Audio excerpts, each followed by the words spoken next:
Jadi kita mau menyampaikan yang terkait dengan fenomena yang sejak dulu terjadi termasuk di Indonesia, yaitu keterlibatan ulama atau kiai atau tuan guru di dalam politik. Nah, memang kata Imam Al-Ghazali, antara agama dan politik itu terkait sangat erat, bagaikan mata uang, satu mata uang.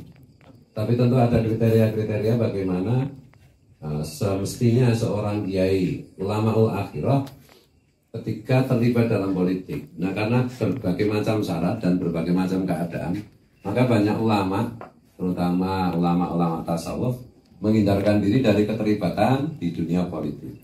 Namun tradisi di Nusantara, sebagaimana dicontohkan oleh Wali Songo dan para penerusnya, memang ulama, kiai, tuan guru, ajengan itu senantiasa atau sebagiannya itu melibatkan diri dalam politik. Nah, yang perlu digarisbawahi adalah dalam konteks hari ini, dalam konteks kekinian, bagaimanapun juga kiai, ulama, tuan guru, ajengan atau yang membawa profil atau kostum ulama atau kiai atau ajengan itu semestinya adalah menjaga kekiaiannya, keulamaannya, dan ketuan guruannya ketika berpolitik, yaitu kata seperti ada gium yang disampaikan Gus Dur, maju tak gentar, membela yang benar.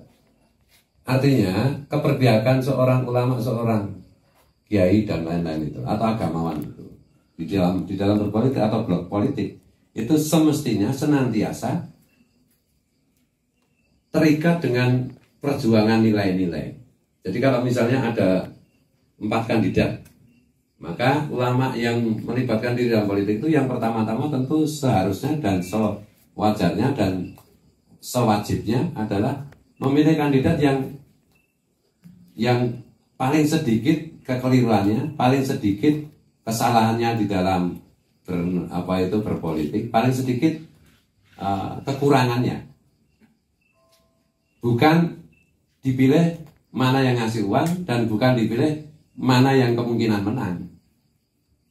Itu ulama akhirat itu begitu. Karena bagaimanapun juga ulama itu adalah penjaga nilai-nilai kebenaran, nilai-nilai yang ideal bagi kemanusiaan. Atau bukan hanya ulama, bahkan pendeta, bahkan pedanda, bahkan rahib, bahkan pastor. Ketika melibatkan diri dalam politik, maka pertaruhannya adalah membela yang benar, membela yang paling bernilai. Tidak membutakan diri dari kandidat yang melakukan dalam tanda petik berbagai macam kekurangan atau kecurangan atau pelanggaran. Nah, kadang-kadang hari ini itu perlu digarisbawahi bahwa urusan kalau pelanggaran hukum itu menghasilkan hukuman. Kalau pelanggaran etik itu menghasilkan rasa malu bagi yang punya malu, kecuali rakyat gede.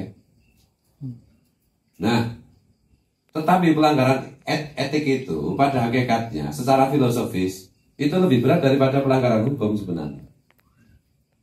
Oleh karena itu, di dalam konteks kekinian, kenapa misalnya karena berbagai macam hal bisa dicek di vlog saya, mengapa saya dalam mulai tadi malam itu bertemu dengan Pak Ganjar dan seterusnya, tidak akan saya ulang, nanti akan dielaborasi oleh Gus Fakih Wirahadiningrat.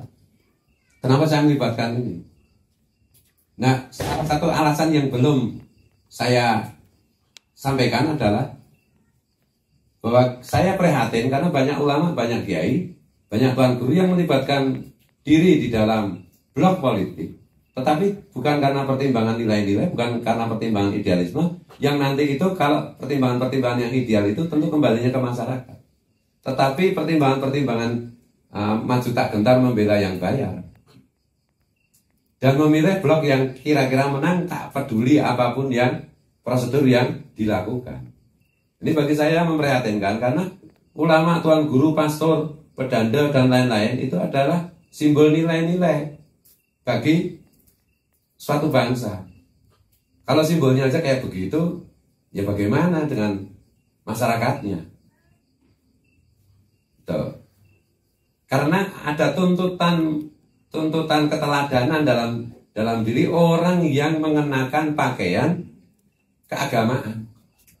Jangan sampai pakaian keagamaan tapi nanti kategorinya adalah orang yang lebih dikhawatirkan Rasulullah daripada Dajjal, yaitu ulama usuk naudzubillah min dzalik summa naudzubillah min dzalik, yaitu ulama jahat. Ulama jahat itu lebih dikhawatirkan Rasulullah daripada kedatangan Dajjal itu sendiri, yaitu ulama yang tidak menjaga nilai-nilai, tidak memberikan keteladanan, tetapi melayani siapa yang bayar, memihak siapa yang menang, enggak peduli lagi. Memang pertimbangan ulama itu yang nomor satu itu benar salah, etis tidak etis, bukan menang atau kalah. Nah setelah benar atau salah, setelah etis atau tidak etis, barulah boleh memilih mana yang kira-kira menang. Gitu. Ini sebagai pengantar begitu, monggo Gus Fakih untuk mengelaborasi apa yang saya sampaikan.